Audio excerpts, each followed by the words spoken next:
नमस्कार दोस्तों, आप सभी का स्वागत है हमारे YouTube channel GS study point पे। आज के वीडियो में हम देखेंगे जो अभी हाल ही में जो है 65th बीपीएससी का पेपर हुआ है, तो उसके ज्योग्राफी ऑप्शनल के पेपर को हम यहाँ पे देखेंगे कि क्वेश्चन कैसे आते हैं, कहाँ से आते हैं और आपको कैसे लिखना है। ठीक है, तो पूरा डिटेल में हम इसको यहाँ पे एनालाइज करेंगे। तो सबसे पहले हमें पता होना चाहिए कि जो बीपीएससी का ऑप्शनल का पेपर आता है ज्योग्राफी का, उसमें टोटल 12 क्वेश्चन होते हैं। तो टोटल क्वेश्चन हो गए 12। सेक्शन इसमें होते हैं 2। ठीक है, तो सेक्शन जो होते हैं, सेक्शन ए होता है आपका है और दूसरा सेक्शन बी होता है।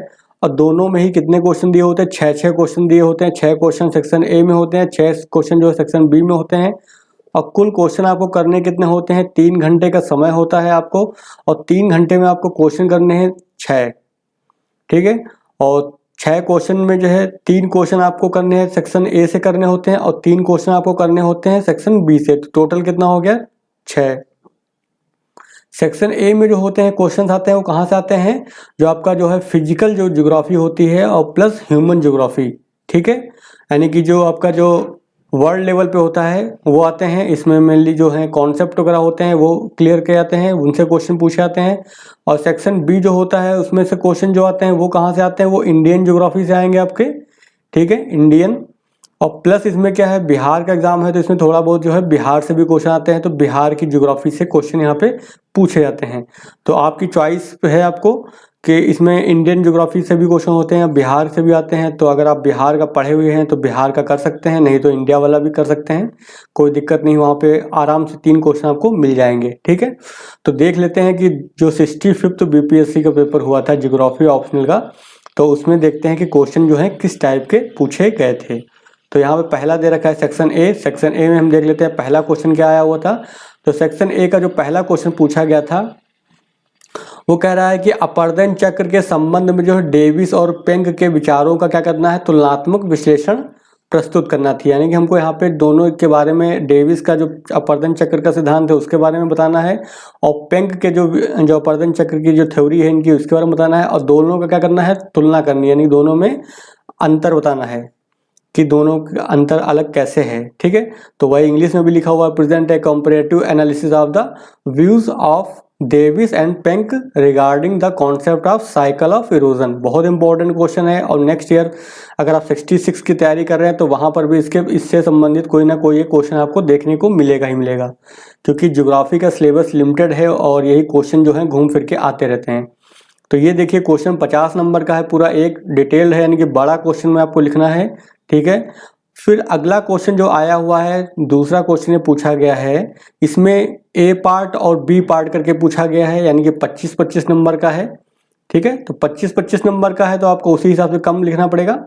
तो इसमें क्या है, पूछा गया है कोपेन का जो है जो क्लाइमेट का जो है क्लासिफिकेशन पूछा गया है विश्व का। ठीक है, तो वही लिखा है, give an account of the Koppen's classification of world climate. ठीक है, उसके बारे में फिर बाद में उसके हमके गुण, यानी कि गुण क्या है और दोष क्या है, यानी कि आलोचना भी इसमें करनी है। फिर दूसरा क्वेश्चन यहाँ पे आया हुआ है, हिंद महासागर की जो तलहटी के उच्चावच का क्या करना है? हमको वर्णन करना है, यानी कि जो हिंद महासागर यानी इंडियन ओशन फ्लोर का जो हमको रिलीफ बताना है वहाँ पे, यानी कि उच्चावच कैसा पाया जाता है उसके बारे में हमको यहाँ पे देना है आंसर में। ठीक है, चलिए अब नेक्स्ट क्वेश्चन देख लेते हैं। अगला क्वेश्चन आया है, थर्ड क्वेश्चन आया है। थर्ड क्वेश्चन में जो है फिर से ए और बी करके दिया हुआ है। आपका पहला पार्ट ए में क्या पूछा गया है? विश्व की मृदा का क्या करना है? एक सामान्य वर्गीकरण करना है हमको है, और उसकी विशेषताओं को भी हमको बताना है संक्षेप में, क्योंकि 25 नंबर का है तो हमको ज़्यादा डिटेल में नहीं बताना है, संक्षेप में ही बताएंगे हम इसको। अगला क्वेश्चन पूछा गया है, ये है इकोसिस्टम से आया हुआ है। तो discuss the impact of man on the ecosystem. ठीक है, and the suggest measures to conserve the ecosystem. तो बहुत ही इंपॉर्टेंट क्वेश्चन है, इससे क्वेश्चन पूछे जाएंगे, क्योंकि मानव जो है इकोसिस्टम को बहुत ही ज़्यादा तेजी से प्रभावित कर रहा है नकारात्मक रूप से। तो इस तरह से क्वेश्चंस आते ही रहते हैं। आपने देखा होगा ग्लोबल वार्मिंग वगैरह हो रही है। ठीक है, तो वो सब इसी से संबंधित है, मानव का जो प्रभाव हो रहा है इकोसिस्टम पर, उसकी वजह से ही ग्लोबल वार्मिंग वगैरह हो रही है। चलिए अब जो है नेक्स्ट क्वेश्चन देखते हैं। चौथा क्वेश्चन आया हुआ है इसमें। चौथा क्वेश्चन ये पूछा गया है, कह रहा है कि नियतिवाद एवं संभववाद, तो आपको पता है डिटर्मिनिज्म होता है और पॉसिबिलिज्म होता है, दो विचारधाराएं हैं। इससे क्वेश्चन पूछा गया है, उसके विकास के कारण पूछे गए हैं, क्यों ये विचारधाराएं सामने क्यों आई, और फिर इनके बाद क्या है इसके परिणाम, यानी कि इसका इम्पैक्ट क्या पड़ा। ठीक है, इसका क्या करना है, मूल्यांकन हमको देना है। ये आपको जो है 50 शब्दों में लिखना है। चलिए अब अगला देख लेते हैं। ये ह्यूमन ज्योग्राफी का क्वेश्चन था।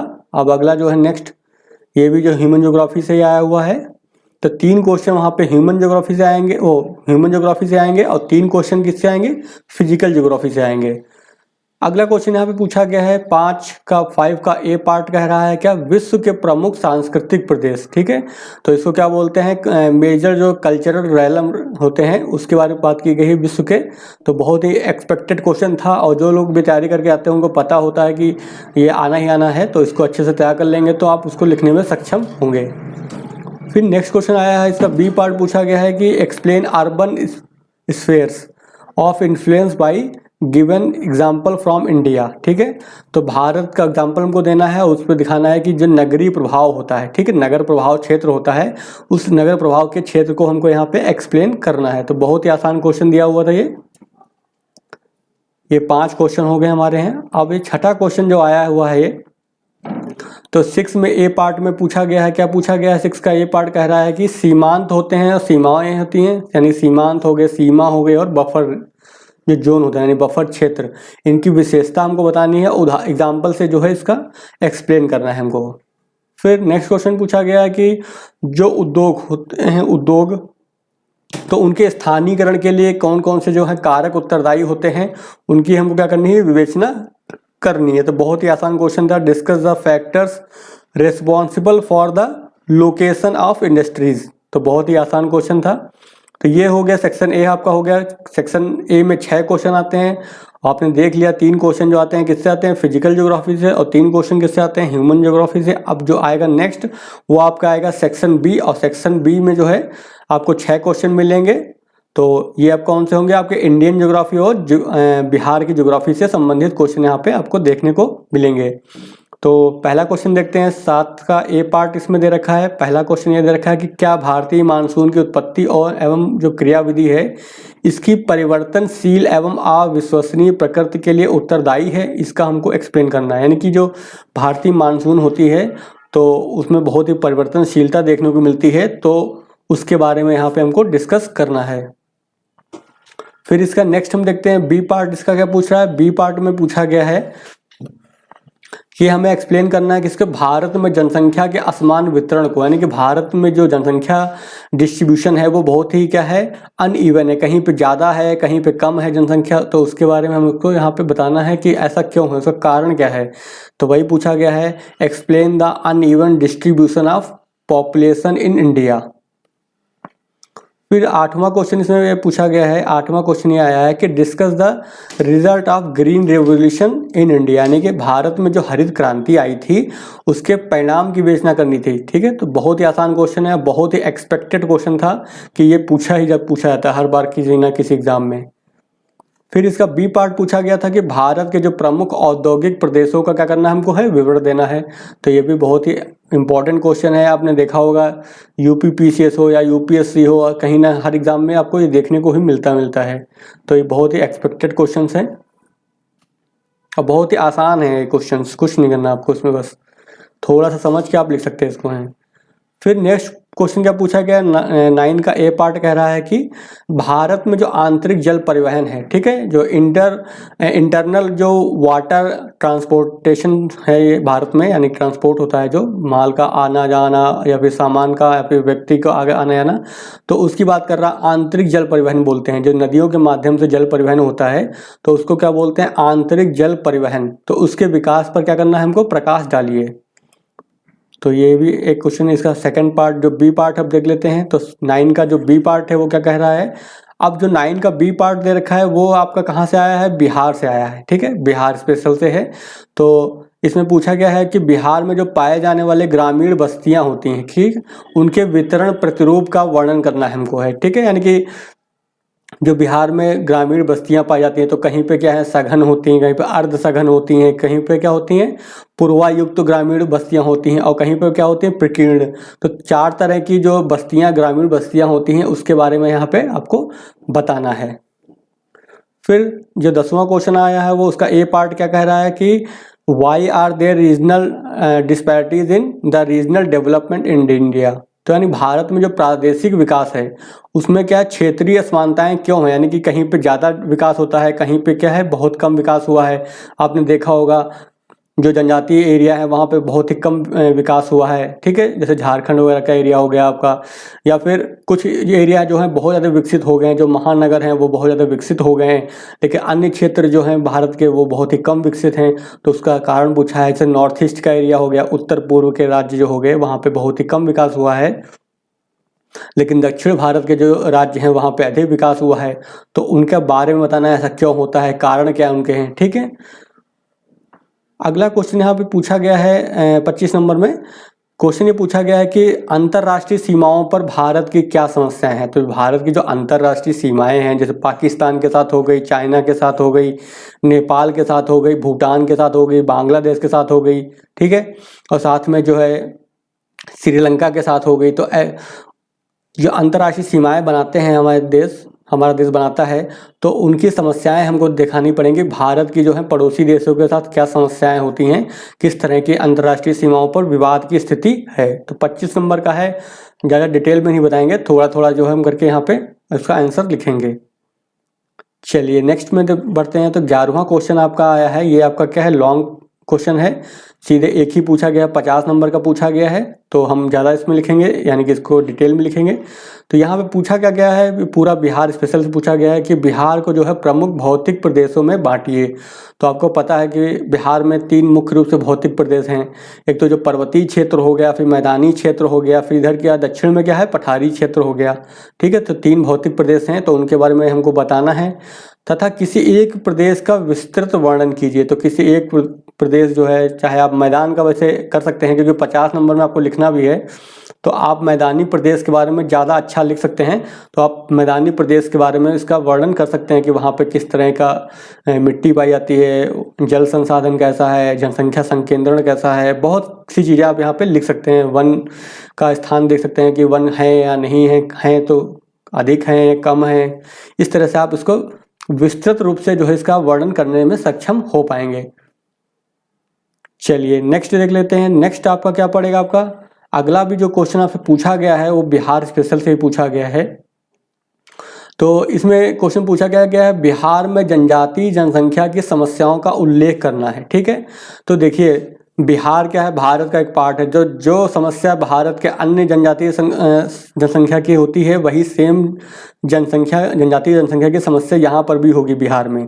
तो जो वर्ल्ड में आपको लिखना, इंडिया में लिखना है आपको है जनजातीय जनसंख्या की समस्याएं, वही आप बिहार में भी लिख देंगे, कोई दिक्कत नहीं है। फिर तथा इनके समाधान के लिए राज्य के द्वारा उठाए जा रहे कदमों की विवेचना कीजिए। तो बस यहाँ पे हमको क्या कर देना है, राज्य यानी बिहार के द्वारा, बिहार सरकार इन क्षेत्रों के विकास के लिए, यानी इन जनजातीय क्षेत्रों के विकास के लिए, इन जनजातीय जनसंख्या के विकास के लिए कौन कौन से प्रयास कर रही है, कौन कौन से कार्यक्रम को चला रही है, उनके बारे में यहाँ पे आपको अलग से जानकारी होनी चाहिए, तभी आप इस क्वेश्चन का आंसर दे पाएंगे। तो आई होप आप देख लिए होंगे, अब आपको अच्छे से समझ में आ गया होगा सारे क्वेश्चंस कि किस तरह से क्वेश्चन पूछे जाते हैं। अब बहुत ही एक्सपेक्टेड क्वेश्चन पूछे जाते हैं, पहले से ही पता होता है कि ये क्वेश्चन आने की संभावना है, ठीक है। तो अगर आप जो है 66 बीपीएससी का मेंस अगर आप ज्योग्राफी ऑप्शनल से लिखने जा रहे हैं तो आप जो है हमारे जो है टेस्ट सीरीज प्रोग्राम को ज्वाइन कर सकते हैं, ठीक है। ये यार हमारा टेस्ट सीरीज का प्रोग्राम है, इसमें आपके जो है टोटल जो है 12 लगभग टेस्ट किए जा रहे हैं, और 10 जनवरी से जो है टेस्ट स्टार्ट होंगे, 10 जनवरी 2021 से, ठीक है। पहला टेस्ट जो है स्टार्टिंग के जो टेस्ट होंगे वो हम क्या लेंगे, यूनिट वाइज लेंगे, ठीक है। प्रारंभ के जो टेस्ट होंगे वो यूनिट वाइज होंगे, बाद के जो 3 टेस्ट होंगे, क्योंकि हमको पता है कि मार्च लास्ट में एग्ज़ाम होना है तो हम 3 टेस्ट लगभग ले लेंगे, 2 वो फुल लेंथ टेस्ट होंगे, और स्टार्टिंग के जो होंगे टेस्ट वो कैसे होंगे, यूनिट वाइज होंगे। पहले में कौन सा लेंगे हम, जियोमॉर्फोलॉजी, जिसको बोलते हैं क्या, भू आकृति विज्ञान, ठीक है। दूसरा टेस्ट जो 17 जनवरी को होगा वो क्लाइमेटोलॉजी का लेंगे। फिर उसका अगला जो होगा टेस्ट वो ओशनोग्राफी यानी समुद्र विज्ञान का लेंगे। फिर उसका अगला जो होगा वो बायो ज्योग्राफी, इसमें क्या आ जाएगा, पूरी आपकी मिट्टी वगैरह आ जाएंगी, जैव, ठीक है, जैव पर्यावरण वगैरह, जो इकोसिस्टम है, इकोलॉजी है, वो इसी में आ जाएगा सारा कुछ। फिर जो अगला टेस्ट होगा 7 फरवरी को होगा ह्यूमन ज्योग्राफी का, ठीक है। तो ह्यूमन ज्योग्राफी में जिसमें जो है मुख्य रूप से जो है ह्यूमन ज्योग्राफी में जो आपके थिंकर वगैरह जो पार्ट हो गए, ठीक है, तो ये सब इसमें आ जाएगा। फिर अगला जो आ जाएगा आपका वो क्या टेस्ट होगा, इकोनॉमिक सेटलमेंट ज्योग्राफी, ठीक है। तो आर्थिक भूगोल हो गया और अधिवास भूगोल, इसको हम एक में टेस्ट ले लेंगे। फिर जो नेक्स्ट टेस्ट होगा वो 21 फरवरी को होगा, वो क्या होगा, पॉलिटिकल ज्योग्राफी का होगा, ठीक है।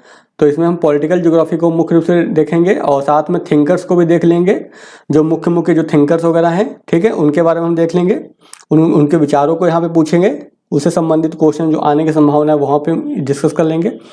फिर अगला जो टेस्ट होगा वो 28 फरवरी को होगा इंडियन ज्योग्राफी फर्स्ट पे, ठीक है। इसको हमने इंडियन ज्योग्राफी को 2 भागों में बांट दिया है, ठीक है, पहला भाग और दूसरा भाग। तो इंडियन ज्योग्राफी का ले लेंगे, साथ में क्या हो जाएगा, इंडियन ज्योग्राफी का जो है सेकंड पार्ट हम दूसरा टेस्ट ले लेंगे, उसको दूसरे उसमें जो है बिहार स्पेशल भी ले लेंगे साथ में, ठीक है। और फिर इसके बाद जो 14 मार्च से लेकर 14 मार्च हो गया, 21 मार्च हो गया और 28 मार्च, ठीक है, इनमें क्या हम कर लेंगे, हम जो है पूरा फुल लेंथ का टेस्ट जो है यहाँ पे लेंगे, ठीक है। तो जिन लोगों को भी जो है टेस्ट सीरीज ज्वाइन करनी है ज्वाइन कर सकते हैं। टेस्ट सीरीज की फीस बहुत ही कम रखी गई है, केवल जो है आपको 1000 रुपये में जो है आपको टेस्ट सीरीज जो है ज्वाइन कराई जाएगी ये, ठीक है। और इसमें आपको जो है पूरा गाइडेंस दिया जाएगा, आपको फीडबैक दिया जाएगा कि आप अपना आंसर कैसा लिख रहे हैं और कैसे आप अपना आंसर अच्छा लिख सकते हैं, उसके लिए जो बेहतर गाइडेंस दिया जाएगा। और साथ ही में जो है ज्योग्राफी का जो है पेड ग्रुप भी चलाया जा रहा है। अगर आपके पास ज्योग्राफी के नोट्स नहीं हैं, आपके पास ज्योग्राफी आपकी अभी कंप्लीट नहीं हुई है, आप कोचिंग नहीं ले पाए हैं किसी कारणवश, तो आप क्या है, हमें जो है इस नंबर पर कॉल करके जो है आप हमसे संपर्क कर सकते हैं ज्योग्राफी ऑप्शनल के कंप्लीट नोट्स के लिए, ठीक है। और साथ में यूट्यूब पे तो हमारे वीडियोस पड़े हैं, सारे फ्री हैं जो कि, तो आप वो वीडियोस को देख सकते हैं। और नंबर हमारा क्या है 8860558530, ठीक है। तो इस नंबर पे आप जो है कॉल करके या फिर व्हाट्सएप करके जो है ज्योग्राफी ऑप्शनल संबंधित कोई भी जानकारी प्राप्त कर सकते हैं। यहाँ पर भी मैंने नंबर लिख दिया है, आप देख सकते हैं नंबर। तो अगर आपने जो है ज्योग्राफी के आपके पास नोट्स नहीं है तो आप नोट्स ले सकते हैं, और वीडियोस हमारे जो है चैनल पे अवेलेबल हैं। प्लेलिस्ट में जाएंगे, वहाँ पे जो है जियोमॉर्फोलॉजी की अलग बनी हुई है प्लेलिस्ट, और क्लाइमेटोलॉजी की अलग बनी है, ओशनोग्राफी की भी बनी हुई है। इस तरह से अलग अलग प्लेलिस्ट बनी हुई है, वहाँ से आप जाकर के इन सबके वीडियोज़ को भी देख सकते हैं, ठीक है। तो आई हो आपको अच्छे से समझ में आ गया होगा। ये पेपर भी आपने देख लिया है कि पेपर में क्वेश्चन जो आते हैं कैसे आते हैं, बहुत ही एक्सपेक्टेड आते हैं। पहले से ही व्यक्ति को पता होता है कि कौन सा क्वेश्चन आने वाला है, ठीक है, क्योंकि लिमिटेड सिलेबस होता है। तो आप ऑप्शनल पेपर में गेस लगा सकते हैं कि कौन से क्वेश्चंस जो हैं आपके एग्जाम में आने वाले हैं। और अगर आप टेस्ट सीरीज नहीं करेंगे तो आपको दिक्कत क्या होगी, टेस्ट सीरीज करने का सबसे अच्छा फ़ायदा ये होता है कि आप जो है एग्ज़ाम हॉल के अंदर टाइम मैनेजमेंट अच्छा कर लेते हैं, ठीक है। टाइम मैनेजमेंट अच्छा होगा तो आपका कोई भी क्वेश्चन छूटेगा नहीं, वरना क्या 3 घंटे के अंदर जो आपको क्वेश्चन जो लिखने होते हैं, तो वहाँ पे अगर पहली बार लिखेंगे सीधे, कोई प्रैक्टिस नहीं करेंगे, कोई टेस्ट सीरीज को ज्वाइन करके नहीं लिखेंगे आप अगर, तो क्या क्वेश्चन के छूटने के चांसेस बहुत ज़्यादा बढ़ जाते हैं। क्योंकि इतना जल्दी अगर आदत नहीं हमारी है, प्रैक्टिस नहीं है, तो हम उसको वहाँ पे नहीं लिख पाते हैं, फिर हमारे माइंड में फिर प्रेशर आ जाता है, फिर हमारे क्वेश्चन छूटने लगते हैं, और जो कि बहुत ही गलत बात है। अगर आपका एक क्वेश्चन अगर छूट जाता है तो आप मेंस के एग्ज़ाम से बाहर हो जाएंगे, आपकी फाइनल इंटरव्यू कॉल भी नहीं आएगी और ना ही आपका फाइनल में सिलेक्शन हो सकता है, ठीक है। तो क्वेश्चन जो आते हैं ज्योग्राफी के या फिर कोई भी ऑप्शनल के, तो कोई भी क्वेश्चन आपका छूटना नहीं चाहिए, अच्छा क्वेश्चन लिखा होना चाहिए, कंटेंट जो क्वेश्चन पूछे वही लिखा होना चाहिए। ये नहीं कि आप रामायण लिख के आ रहे हैं, क्वेश्चन कुछ और पूछ रहा है और आप लिख के कुछ और आएंगे तो आपको लगता है नंबर मिल जाएगा, तो ये आपकी गलतफहमी है। क्वेश्चन में जो पूछा जाए पॉइंट टू पॉइंट आंसर देना है हमको, है ज़्यादा पन्ने भरने के चक्कर में नहीं रहना है, ठीक है। आपके से जो क्वेश्चन प्रश्न किया जाए उसके अकॉर्डिंग, उसी के आसपास ही लिखना है आपको। प्रश्न से हट कर आप आंसर लिखेंगे तो आपको नंबर नहीं मिलने वाले हैं, ठीक है। तो जिन लोगों को भी जो है 66 बीपीएससी देने वाले हैं जो लोग, और जो लोग भी ज्योग्राफी से दे रहे हैं, और उनको अगर किसी प्रकार की अगर आपको नोट्स से हेल्प चाहिए, ठीक है, या फिर टेस्ट सीरीज ज्वाइन करना है, तो उनको जो है 8860558530 पे क्या करना है, कॉल करके जो है आप कोई भी जानकारी इससे ले सकते हैं। और जो लोग नोट्स वगैरह लेंगे, ठीक है, तो वो लोग जो है आप हमसे कोई भी जो है सीधे कॉल पे जो है कोई भी डाउट क्लियर कर सकते हैं, आपको पूरा प्रॉपर गाइडेंस दिया जाएगा। तो रजिस्ट्रेशन ओपन हो चुका है, तो जिन लोगों को भी ज्वाइन करना है पेड ग्रुप को वो आप जो है रजिस्ट्रेशन कर लीजिए और 10 तारीख से जो है टेस्ट सीरीज जो है स्टार्ट हुए। तो चलिए फिर आज के वीडियो में हम इतना रखते हैं, मिलते हैं फिर नेक्स्ट वीडियो में।